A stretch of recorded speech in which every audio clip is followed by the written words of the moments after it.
विधानसभा सदस्य श्री अबू आझमी यांनी अत्यंत गंभीर स्वरूपाचे अशोभनीय वर्तन करून विधानमंडळाची प्रतिष्ठा मलिन केल्यामुळे ही विधानसभा असा ठराव करत आहे की श्री अबू आझमी यांचे सदस्यत्व विद्यमान अर्थसंकल्पीय अधिवेशनाच्या शेवटच्या दिवसापर्यंत निलंबित करण्यात यावे। तसेच सदरहून निलंबन कालावधीत त्यांना मुंबई येथील विधान भवनाच्या प्रसिमेत येण्यास बंदी घालण्यात यावी। माननीय मंत्री महोदयांनी जो प्रस्ताव सभागृहासमोर मांडलेला आहे त्याच्यात जे उल्लेख केलेला आहे तेवढंच एक्सटेन्शन आपण या अधिवेशनात करू शकतो असा आपला निर्णय आहे। मी आता सभागृहासमोर सदर प्रस्ताव मतास टाकतो। अनुकूल असतील त्यांनी होय म्हणावे, प्रतिकूल असतील त्यांनी नाही म्हणावे। होयचे बहुमत आहे, होयचे बहुमत आहे। ठराव एक मताने सम्मत झाला। आज मुझे असेंबली से खबर मिली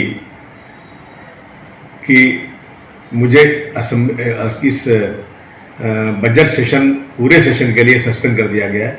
मेरी तबीयत ख़राब है, ज़ुकाम मुझे हुआ, मैं असेंबली गया नहीं था। 2 दिनों से मेरे खिलाफ बहुत आंदोलन चल रहा है। मुझे तजुब है कि मैंने असेंबली के अंदर कोई ऐसी बात नहीं किया। मैंने बाहर कुछ प्रेस वालों के किसी सवाल के जवाब में वो बातें बोल दी जो इतिहासकारों ने, हिस्टोरियन ने जो लिखी हैं बातें, जो रोज़ाना कॉलेजेस में, स्कूलों में, बड़ी मीटिंगों में जा कर के वो हिस्टोरियन लोग बच्चों को बताते हैं, वही बातें मैंने बोल दी।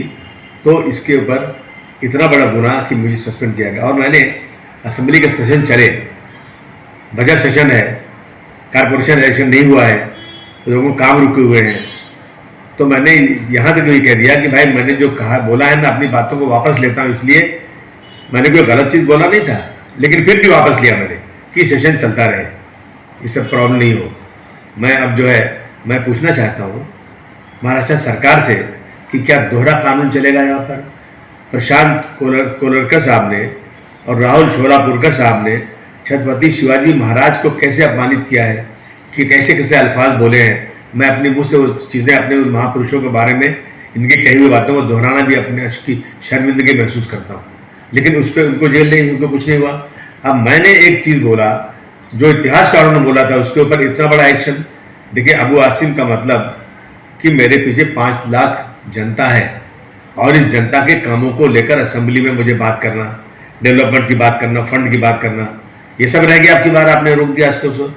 मैं समझता हूँ कि ये सस्पेंशन जो हुआ है ना, इस पर दोबारा गौर करना चाहिए। कहीं ना कहीं इसमें ज्यादती हो रही है मेरे साथ, गलत कानून के मुताबिक नहीं, अपनी मनमानी हो रहा है ये। मैं ज़रूर वकीलों से बात करूँगा, कोर्ट में जाऊँगा, पहले अपने स्पीकर साहब के पास जाऊँगा कि आप न्याय कीजिए। मुझे अफसोस है इस बात का कि किसी इतिहासकार की कही हुई बात के ऊपर निलंबन कर दिया गया और कुछ लोग खुलेआम उन महापुरुषों के बारे में कैसे कैसी बातें कर रहे हैं। न उनकी किताब को बैन किया गया है, न उन पर कोई केस किया गया है। क्या है ये?